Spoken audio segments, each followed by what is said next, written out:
महाराणा प्रताप जी की भी भव्य और बहुत सुंदर प्रतिमा, जिसमें चेतक भी होगा और भाला सोने का होगा, उसको सम्मान देने का काम हम लोग करेंगे। समाजवादियों ने कभी भेदभाव नहीं किया। जो यूपी में चूंटणी आवવાની है ને, એટલે અત્યારે અમને અચાનક જ મહારાણા પ્રતાપ ઉપર પ્રેમ ઉભરાઈ આવ્યો છે કે અમારી સરકાર બનશે ને તો મહારાણા પ્રતાપજીની બહુ મોટી પ્રતિમા બનાવશું અને એમના હાથમાં હોનાનો ભાલો આપશું।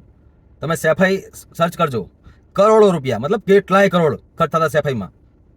તો પૈસાની ચાહ છે તમારા ભાઈ? સરકાર આવવાની રાહ શું કામ જોવો હોય?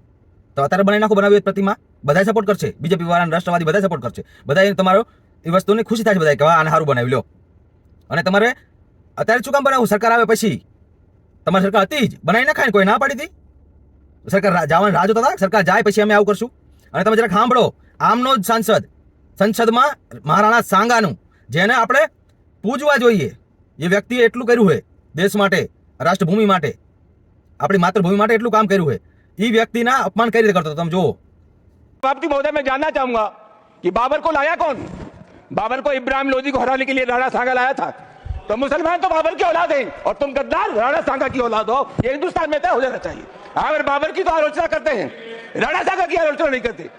આ વ્યક્તિ જ્યારે એમનો જ સાંસદ ફરી સંસદમાં મહારાણા સાંગાને ગદ્દાર કર્યો હતો, એના પછી આ વ્યક્તિએ કંઈ કર્યું?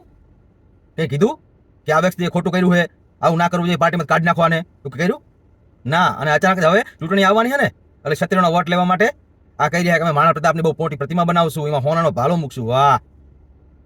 શી ખબર આ નેતા લોકો શું સમજે લોકોને કે મજા આવે એમ તાણે મજા આવે એમ કરવાનું।